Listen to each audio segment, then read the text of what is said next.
Gostaria de fazer um elogio. Só a mesma O coisa? Souza Guiar só atende Qual é o horário de visitas? Se eu for aí, serei atendido? Eu tenho uma dúvida.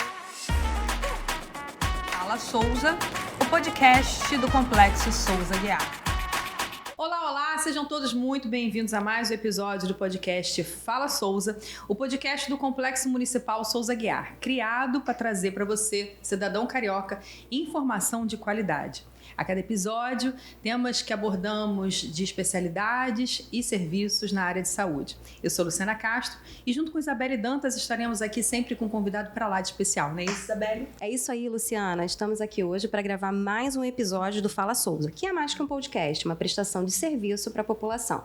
O nosso convidado de hoje é uma figura muito importante no Hospital Municipal Souza Guiar. É o enfermeiro Marcelo Deu. Tá correta a pronúncia? Falei direitinho? É isso aí. Seja muito bem-vindo. Qual a origem do Marcelo Deu? Vamos aproveitar aqui, porque todo mundo aqui no Complexo fala mesmo. Mas francês-belga. Então, Deu. é Deu. Aproveitar para corrigir, já que todo mundo fala seu nome errado. Sem problema, assim. Até, vamos aqui, então, falar um pouquinho do Deu. Né? Deu é belga. Então, vem da França, vem, na verdade, da parte francesa da Bélgica e rodaram a Europa e pararam no Brasil, lá em 1800 e alguma coisa. Fiz o levantamento histórico disso. Então, assim, muito bom. Deu também é cultura. Ali. Quase. Deu. Isso. Então seja muito bem-vindo, Marcelo. Obrigado. A gente queria começar falando sobre, não só sobre você, que é uma figura muito conhecida no Complexo Souza Guiar, mas também sobre a sua profissão, sobre a escolha dela, de onde que veio a sua motivação para fazer a enfermagem. Conta um pouquinho sobre a sua vida profissional e como é que você chegou aqui no hospital. Bom, chegar na enfermagem foi meio que por acaso. Foi acaso mesmo. Eu era técnico em edificações, então trabalhava construindo prédio, casa, né? Lá na Barra a gente construiu várias coisas lá. Muito similar, né? E de uma família de engenheiros, arquitetos, então assim, eu fui o único que foi para a área de saúde, mas por conta de uma ocorrência mesmo dentro na área. Lá a gente concretando o 5º andar de um prédio que a gente estava construindo, e quando eu pedi para ele revisar, né, para o ajudante revisar quanto faltava de concreto para bombear, ele foi até a beirada para perguntar, né, olhar para baixo e falar assim, vem cá, quanto falta ainda? 10 minutos, 5 minutos? E ele começou a convulsionar bem na beiradinha. Ele caiu e começou a convulsionar. E aí eu fiquei olhando aquilo, não conhecia primeiros socorros, não tinha nada disso. Eu falei, o que é isso, gente? Tá estranho, esse cara vai cair daqui de cima e batendo no concreto e aquela coisa. Foi o tempo de pegar no colo, vamos lá, desce pelo monta-carga, bota na caçamba da caminhonete e leva, na época foi para um outro hospital, né, o Lourenço Jorge, e aí lá constatou, ele tinha epilepsia e tal. Eu falei, quase morri, imaginando aquele cara despencando lá de cima, mas por que motivo? Por quê? Então aquilo ficou na minha cabeça. Eu falei, cara, eu não sei lidar com gente, eu só sei lidar com concreto, parede, tijolo. Eu falei, isso não tá certo. E ali deu aquele estalo. Aí fui procurar saber, né? Mãe tem aquela coisa também, por que você não faz enfermagem? Por que você não faz enfermagem? Eu falei, mãe, não tem nada a ver comigo, tem daí, distante de mim isso daí. Não, tem uma amiga que é enfermeira, e aí vai conversar, mas era uma excelente enfermeira, tá aposentada hoje. E aí ela falou, cara, Marcelo, cuidar de pessoas, não é cuidar de doença, não é cuidar, né, de outra coisa, é cuidar da pessoa.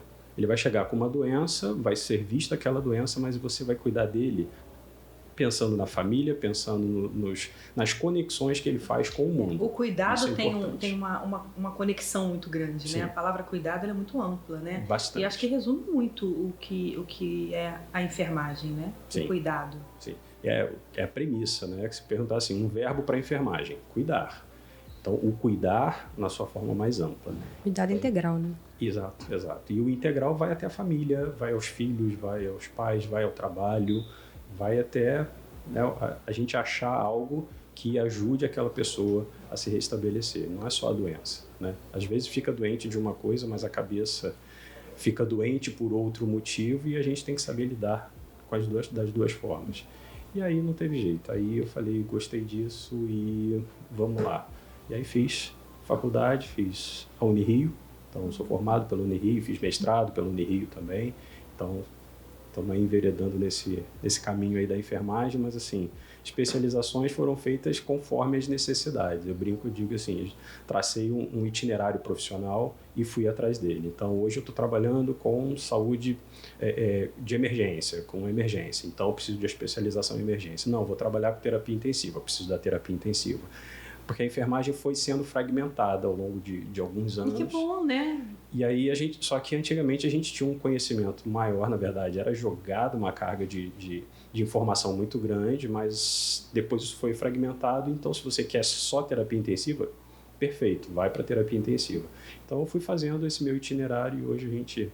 E quantas especialidades você tem hoje? Só por curiosidade. Pode enumerar? Pode. Vamos enumerar? Então, vamos lá. Emergência e terapia intensiva é uma só, fiz junto. Saúde do trabalhador, enfermagem offshore, enfermagem aeroespacial, qualidade, saúde e segurança do paciente, né, pela Fiocruz e pela Universidade de Lisboa. São só essas 5, por enquanto. Depende do itinerário, né? A gente fala assim, mas daqui a pouco eu vou para atenção básica e, de repente, a atenção básica fala assim, você precisa de alguma coisa, e vamos lá. Eu acho que não outros conhecimentos. Exato. Eu acho que a gente tem que estar sempre ganhando conhecimento. Eu me formei em 2002. Então, se eu tivesse parado no tempo em 2002, eu tinha perdido muita coisa, muita tecnologia dura, leve, dura, ou seja, todo tipo de tecnologia que a enfermagem adquiriu, eu teria perdido se eu tivesse parado no tempo. Então, é uma grande briga que a gente tem hoje, fala assim, enfermagem, a gente é sempre, né, provocado, né? A gente tem que ir atrás, não fica sentado esperando porque esse tempo passou. O mundo evolui, né? E a enfermagem, ela vai junto, né? As consequências daquilo que evolui na medicina, elas vão passando para outras especialidades e a enfermagem tem que caminhar junto, né? Exato. Tem que ir em busca e a gente produz muita coisa. Então, a enfermagem, de uma forma geral, a gente tem por hábito produzir cientificamente, produzir materialmente, né, vários insumos que a gente tem hoje. Quer ver que é engraçado? O carrinho que o pessoal usa na limpeza do hospital. Você já viu que eles têm um carrinho onde conecta tudo. Foi desenvolvido por um enfermeiro. Interessante, mas para limpeza. Aí você fala, mas o que o enfermeiro tem a ver com a limpeza? Tudo, né, gente? A gente precisa limpar o ambiente, manter o ambiente limpo. A asepsia é importantíssima, né? Faz parte da saúde do paciente. Exato. E a premissa lá da Florence Nightingale, né? A gente está falando aí de enfermagem, Florence foi que trouxe a enfermagem moderna. Então, ela trouxe essa ideia de pensar fora da casinha, pensar fora da caixinha, que seria o próprio hospital, né? E trouxe a enfermagem que a gente tem hoje. Né? Legal. Bem legal. E eu queria que você explicasse para a gente um pouco mais sobre o trabalho que você desenvolve dentro do núcleo que você é responsável hoje, que é o Núcleo de Qualidade e Segurança do Paciente. É um trabalho bem amplo, né? A qualidade e segurança do paciente, elas vieram lá de trás, um relatório que foi feito nos Estados Unidos, que gerou um livro chamado Errar é Humano, To Err is Human. E nesse relatório foi em 99, né? Ele foi apresentado nos Estados Unidos e mostrou que cerca de 70%, um percentual bem alto, não lembro exatamente do percentual, das pessoas que passarem por hospitais, eles vão sofrer algum dano dentro do hospital.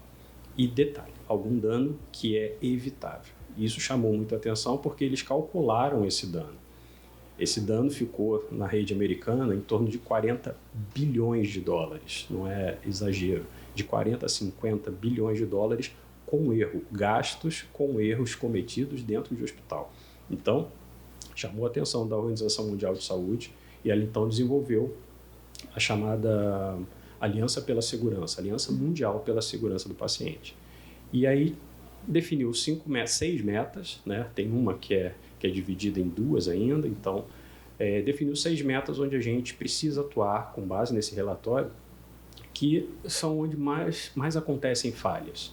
Então, dentro do núcleo de qualidade e segurança que a gente tem hoje, que a gente implantou em 2015, porque no Brasil, o Programa Nacional de Segurança do Paciente ele só chegou em 2013, 1º de abril de 2013. E aí definiu na Portaria 529 todo o escopo do plano nacional e depois uma RDC foi criada, a RDC número 36, e então ela define a criação dos núcleos de segurança do paciente. E aí a gente começou enquanto núcleo de segurança do paciente. lá em 2015. A intenção maior, então, do núcleo de segurança do paciente, falando muito claramente, são estratégias, né, metas ali muito claras para que se evite aqueles acidentes, aquelas intercorrências com os pacientes dentro do hospital que estatisticamente são repetitivos. É isso, Marcelo? Mais ou menos. A gente trabalha em cima dos danos evitáveis. O acidente, ele pode acontecer por uma falha de análise de risco, que é uma das coisas que a gente faz hoje. Uma criança que cai de um berço dentro do hospital. Falhou-se na avaliação do risco de queda dessa criança. Então, existe um risco de queda? Existe, para todos. Alguns têm mais, outros têm menos, né? A criança tem alto potencial para queda, assim como o idoso. Então, eu tenho que definir metas, eu tenho que definir ações, criar uma matriz de risco, gerenciar esse risco para que esse idoso, essa criança ou qualquer pessoa que estiver internada não venha a cair.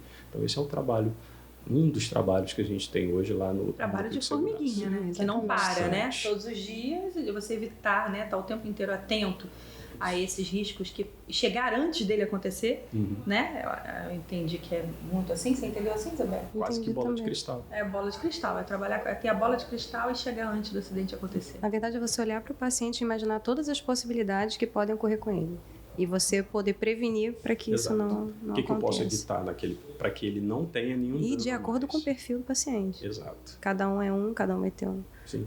um desenvolvimento diferente. Então, é que a gente brinca dizendo assim, o paciente já chegou com um problema, eu não posso criar outro. Então, assim, pensar em matriz de risco, em gerenciamento de risco é justamente isso, é olhar para o ambiente, olhar para o paciente, olhar para o que se faz dentro da unidade e pensar, isso aqui é um risco, isso pode causar esse dano, e é o que a gente chama de matriz de risco, a gente vem desenvolvendo isso. E é um olhar individualizado, né? Porque para o idoso você vai olhar de uma maneira, a criança de outra, um paciente adulto que você sabe que está... Paciente de CTI é outro. Exatamente. Exato. E aí, assim, o idoso com problema cardíaco tem uns riscos, o idoso com problema renal ele tem outros riscos, então até dentro do idoso adulto, né, e ele criança, subdivide nos seus também. riscos. Isso está dentro lá do relatório Towards Human, que ele fala que uma das implicações maiores para as falhas, né, para os erros evitáveis dentro do hospital é a cultura, a falta de cultura de segurança. A gente achar que,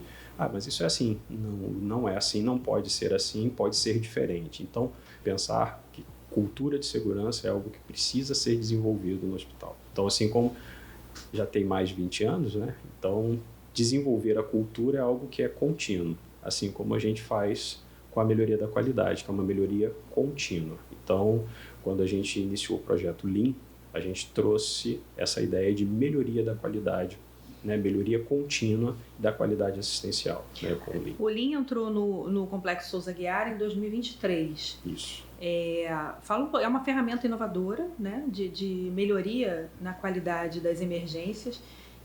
Explica um pouquinho sobre o Lean, o que é, como é que ele é implantado, como é que ele foi implantado aqui no complexo e como é que ele se desdobra até agora.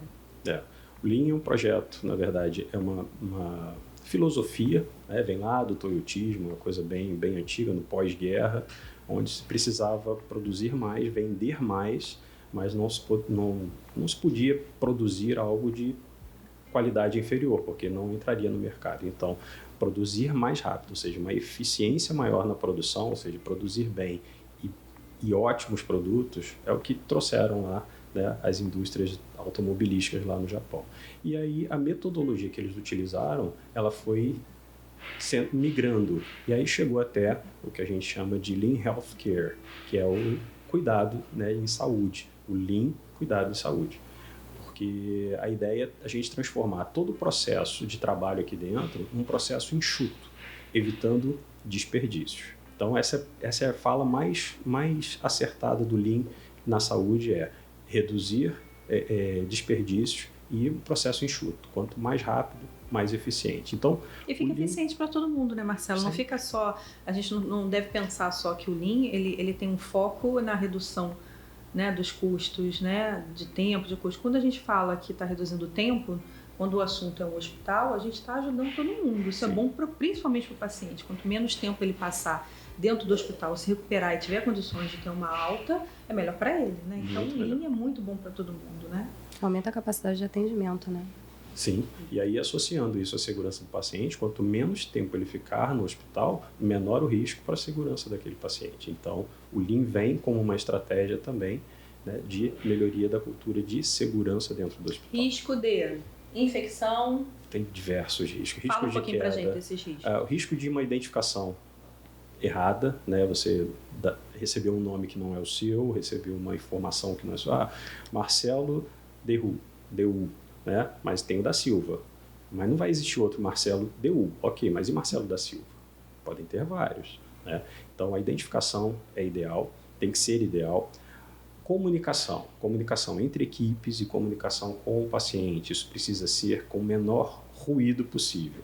Vocês são da comunicação, vocês sabem muito isso e a gente precisa aprender isso.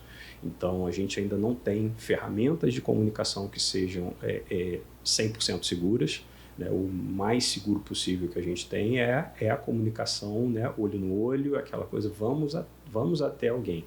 Então, a criação de sistemas, né? Eu botei no sistema, você não viu, isso gera um dano. Então, tem que entrar no sistema, lançar no sistema, mas também ir até a pessoa. Então, a comunicação é um grande risco. Medicamentos, aplicação, prescrição, o uso, a conservação de um medicamento, ele tem que ser o mais seguro possível. Então, ele tem que estar sempre 100% para ser utilizado. E saber utilizar. Então, utilizar um medicamento no paciente errado, isso causa um dano, né, muitas das vezes irreversível, né? irreparável. Tanto que a própria Organização Mundial de Saúde lançou um vídeo para a gente, e assim, para o mundo, e o vídeo foi de um erro que realmente aconteceu, uma medicação foi aplicada em outra paciente, e essa paciente foi a óbito. Então, isso transformou num caso que o mundo inteiro conheceu, né, o caso da Vincristina, que era o medicamento, o nome do medicamento era Vincristina, que era para uma paciente, mas foi aplicado de maneira incorreta em outro paciente. Então, a gente entende que as barreiras precisam existir, né? Então, seja na identificação, na comunicação, na medicação, que tem que ser sempre segura, certa, né, para o paciente certo, tem lá os seus 9, 10, 13 certos, cada hora tem um certo a mais, que é, por exemplo, que aparece ali. Depois a cirurgia segura, e aí a cirurgia segura é muito óbvia para muita gente, né? Não operar o lado errado, vai ter que amputar um dedinho, então que seja o dedo certo, até um tempo atrás. Coisas que parecem óbvias, né, Isabelle? Exatamente. A gente ouvindo assim, parece óbvio. Mas no dia a dia entendendo, quantos leitos só o Hospital Souza Aguiar tem? Quase 400 leitos. Quase 400 leitos. Isso deixa de ser uma coisa superficial para ser algo muito sério, né? Quando a gente pensa em 400 leitos, tomar conta de 400 pacientes não é igual tomar conta de 10, de 4, né? E dentro da rotina dos plantões também, a gente precisa lembrar que são pessoas trabalhando, então as Com falhas vários plantões, quantos plantões, podem, né? Exatamente. E que não trabalham num ambiente Num único só. lugar, Então, às vezes vende um plantão para receber o outro. Exato. Isso aí é um lado ruim, mas é um lado que a gente precisa incluir na nossa matriz de risco, né? Essa falha com o profissional. E aí tem a cirurgia segura, a higiene das mãos, que é A gente tão acabou óbvia. de sair de uma campanha de higienização das mãos na semana passada, no complexo, né? Sim. Então, higienizar as mãos é algo que, assim, eu costumo brincar, falo assim, cara, é primitivo lavar as mãos. É da pré-história. Mas a gente não aprendeu ainda a lavar. Exatamente, por isso né? que a gente incluiu Eu jurava que a gente tinha aprendido durante a epidemia de Covid. Não, agora todo mundo sabe que lavar a mão é importante. negativo. Mas é incrível como a gente esquece. esquece rápido, né? É a cultura. Enquanto a gente não entender que aquilo ali é para a segurança do paciente, para a minha pra segurança sua, também, sim. se eu não entender, se eu não ganhar, não adquirir essa cultura, isso vai se perder novamente, né? E a última estratégia que a gente tem, grande estratégia, ou grande meta internacional, é a prevenção de quedas e lesões por pressão. Aquelas lesões que se formam nos pacientes que ficam na mesma posição, dura mais de meia hora. Passou de meia hora na mesma posição, já inicia o processo de lesão. Então, os pacientes têm que ser virados de tempos em tempos. Então, tem que ser utilizado uma série de dispositivos hoje que existem para prevenir as lesões nas partes ósseas, enfim, precisa ser utilizado isso. E a prevenção de quedas. Então, olhar e falar assim, ele pode cair. Mas ele está super lúcido, orientado, está muito bem, obrigado. Mas ele toma uma série de medicamentos que deixam ele meio tonto e já é o suficiente para cair. Porque a queda não é quando o paciente está no chão. O chão é o último estágio da queda. A queda começa com a perda do equilíbrio. Tanto que a gente tem isso classificado. O que houve? Foi queda, mas que tipo de queda? Foi só uma perda do equilíbrio. Ele desequilibrou. Isso para a gente é queda, a gente precisa evitar isso. Então, chegar ao hospital e perguntar assim, você toma algum medicamento em casa? Toma algum remédio? Tem alguma doença? Isso é parte da nossa anamnese, parte da estratégia, né, dentro da matriz de risco para evitar um problema maior. Então, a gente precisa ganhar a cultura de pegar essas 6 metas e aplicá-las no dia a dia. E criar multiplicadores para isso também, né, Marcelo? Exatamente. Quanto mais multiplicadores você tiver dentro do hospital que tenham esse olhar, maior é a efetividade do alcance das metas da segurança do paciente, né? Sim, sim. E dentro, a gente falou de linha, a gente falou de segurança do paciente, a gente comemorou agora, né, bem recentemente, a gente está em maio, mês da enfermagem. É um mês que a gente comemora, que a gente homenageia esse profissional da enfermagem, mas tem muita coisa por trás dessa data, por trás dessa semana, né, que é uma semana que acontece em todos os hospitais. Sim. Me conta um pouquinho sobre ela. Então, 12 de maio, né, é o Dia Mundial do Enfermeiro, né, enfermeiro, enfermeira, enfim. A gente comemora isso aí, traz a Florence como grande como é que eu digo? Ela mudou a enfermagem realmente. A gente Esse um antes e um depois. Exato, a Florence foi o divisor de águas. Existiram outras enfermeiras assim no mesmo padrão da Florence, né? Mas a Florence foi a primeira que falou assim, gente, o que eu faço aqui não é algo diferente. Essa é a fala dela. Eu faço aqui algo diferente. Eu não faço medicina, mas eu também não sei o que eu faço. Eu não faço só limpar o paciente, dar banho no paciente, dar comida ao paciente. Eu penso nesse paciente porque o contexto dela era a Guerra da Crimeia. Então, aqueles soldados que chegavam para ela atendia primeiro os soldados. Então, ela via se tinha sangramento, ela já pensava além do que fazia um auxiliar de enfermagem ou um enfermeiro para a época, né? Que era simplesmente limpar o paciente e dar comida e observar esse paciente. Era um cuidado muito, muito primário, então, né? E aí ela definiu lá 12, se eu não me engano, 12 regras para o enfermeiro. Então, ela definiu essas regras e que são basicamente o que a gente utiliza hoje, né? A gente fala muito da questão da higiene do ambiente, da higiene do paciente, da atenção, do olhar diferenciado para o paciente. Isso vem da Florence, mas existiram outras, né? Então, a gente tem a Mary Seacole também, que foi para a Guerra da Crimeia, ela era filha de um príncipe da Jamaica, e aí ela falou, pai, eu quero ir para a guerra. Juntou uma equipe de enfermeiras e foram para a guerra, né? Só que elas foram para a linha de frente, realmente, e cuidar daqueles soldados ali com ferimentos, né, de bala, de baioneta, ou seja, que sangravam muito. É muito característico em guerras, em grandes batalhas, né? Muito. A gente vê muito misturado, muito mesclado as diferentes classes sociais, né? No momento de crise não existe classe social, não existe homens, mulheres, existem voluntários e existem mãos dispostas aí ao trabalho, né? Sim, sim. Sendo direcionados, eles são grandes ferramentas para ajudar naquelas pessoas, gente.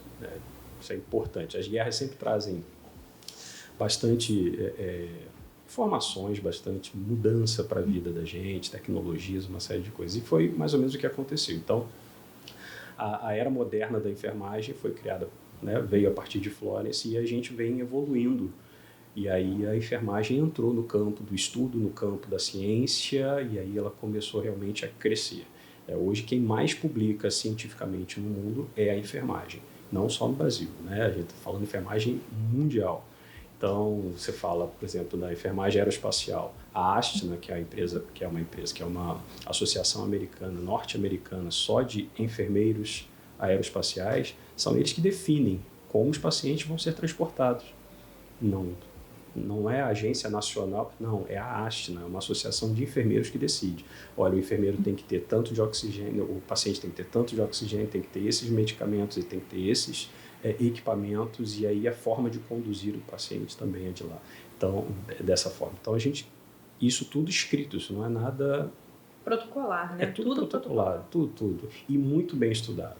Então, assim, eu estou falando de enfermagem aeroespacial, que é uma coisa que não é muito comum de se ouvir. Da mesma forma, a enfermagem aqui beira-leito, ela ganhou também muita tecnologia. Hoje o enfermeiro faz ultrassom, né, que é o POCUS, né, que é o Point of Care de ultrassom, faz a colocação de máscara laríngea, punção intraóssea, faz uma série de ações que antes eram restritas ao médico.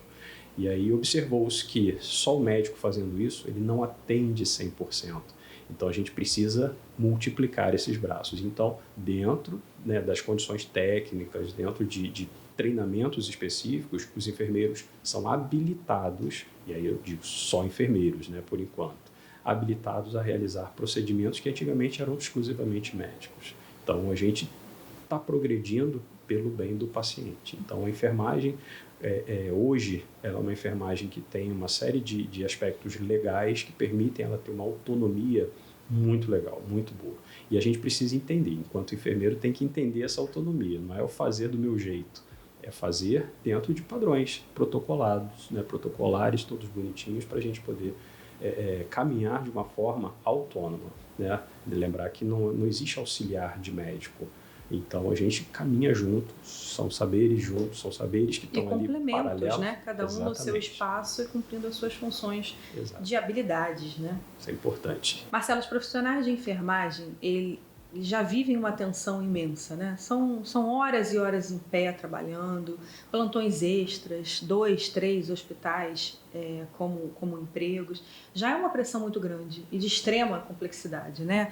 Como você mesmo disse no início da nossa entrevista, falando sobre cuidado. Então, isso por si só já é de uma complexidade imensa.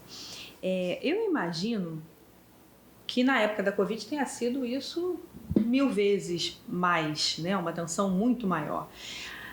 A Covid é uma época para a gente esquecer, deixar para trás, ou ensinou alguma coisa para a gente? É para a gente lembrar de alguma forma?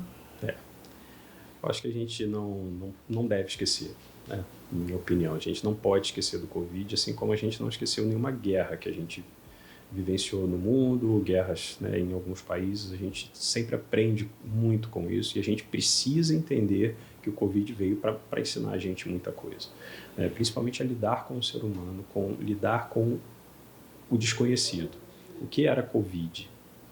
Ninguém sabia. Ninguém sabia, né? Então, assim, se ninguém sabia, o que eu faço? Ninguém sabia. Então, foi muito confuso. No início foi extremamente confuso, foi extremamente doloroso saber, bom, hoje estou vendo um monte de paciente, em que momento serei eu o paciente? E eu, enquanto paciente, eu vou sair vivo? Porque até então o Covid era aquela coisa, Covid igual morte. Pegou Covid vai morrer. Pegou Covid vai morrer porque não tem tratamento, não se sabe como tratar e o que fazer, não se sabia. E assim, falei, o que a gente precisa fazer é prevenir. Então, máscara, face shield, capote, era o tempo todo. Eu passava pelo corredor, muita gente nem me reconhecia, porque era touca, máscara, era um monte de coisa. Então, foi o recurso que a gente utilizou, mas muitos ignoraram também. Então, nós tivemos vários profissionais que perderam a vida para o Covid. Eu lembro que na época foram 13 profissionais que nós perdemos aqui para o Covid. E quantidade de pacientes a gente não tem nem como enumerar, né? Dizer assim, foram 10, 20, 30, não sei. Mas foi uma vivência muito, muito pesada e a gente não pode esquecer. Não pode esquecer do ruim, que é o inesperado, mas não pode esquecer também da forma como a gente se uniu para combater, para sobreviver. Então a forma de sobreviver foi se unir. Quem não conseguiu se unir, né, acabou sendo afastado, acabou se afastando pela psiquiatria ou porque pegou o Covid também, mas aqueles que ficaram assumiram uma postura muito diferente. Então, o hospital na época era um hospital muito diferente, todos com o medo no olhar, todos tinham ali o medo, a tensão era muito grande, mas todos buscaram seguir no mesmo caminho. Então, olha, vamos lavar as mãos, vamos limpar as mãos, vamos usar capote. E todos usavam. E não tinha muito para onde correr, né, Marcelo? A enfermagem, principalmente, né, ela era a primeira, né, e muitas vezes quase a única o único contato com o paciente. Era enfermeiro e médico, né? Aquela fisioterapeutas. Então, assim, era um trabalho muito, muito complexo e muito diferente daquilo que vocês estavam acostumados a fazer, porque vocês tiveram que aprender a cuidar sem encostar, sem tocar, né? Muitas vezes, ou tocar com todo o cuidado, com toda a proteção. Não dá para falar disso sem falar de saúde mental abalada, né? Por si só, a enfermagem já tem toda a sua complexidade de tratar mentalmente, né, esse profissional. Sim. Na Covid isso foi muito pior, né? Sem dúvida. Na época eu tinha assumido a coordenação da emergência, então foi logo no início, eu assumi no dia 1º de março de 2020 a coordenação da emergência e o Ministério da Saúde declarou, dia 4 de março, declarou emergência sanitária. Foi sorte, Marcelo. Obrigada. Tinha que ser você. Vamos nós, vamos lá, vamos que vamos. E, assim, vários profissionais da própria emergência, né, colaram placa, falando, não dá, eu não vou entrar ali porque eu vou morrer, porque eu tenho minha mãe, eu não vou. E brigavam, assim, mas de discutir sério, falar assim, você vai matar todos nós. Eu falei, gente, eu tô aqui com vocês não estão vendo isso. E não. E aí eu afastei essas pessoas, coloquei em outros setores, para os andares e tal, setores que eram mais tranquilos, e fui tentando trazer para a emergência aqueles que olharam e falaram assim, vamos lá, vamos juntos, né? Foram pouquíssimos, mas a gente conseguiu manter ali uma equipe, conseguiu juntar a equipe, montamos estratégias diferentes, o que hoje a gente tem de espaço de emergência se transformar em espaços de terapia intensiva, a gente teve que remodelar, teve que repensar todos os momentos, e a cada momento vinha uma informação diferente. Não, Covid mata, Covid não mata, COVID, faz isso, faz aquilo, faz cloroquina, faz não sei. E a gente fazia e voltava, e a gente via que não dava certo, e a gente, todo mundo perdido, né, cientificamente perdido, porque o mundo estava perdido. Exato, né? A gente estava nesse mesmo caminho. Só que a gente resolveu criar um gabinete de crise.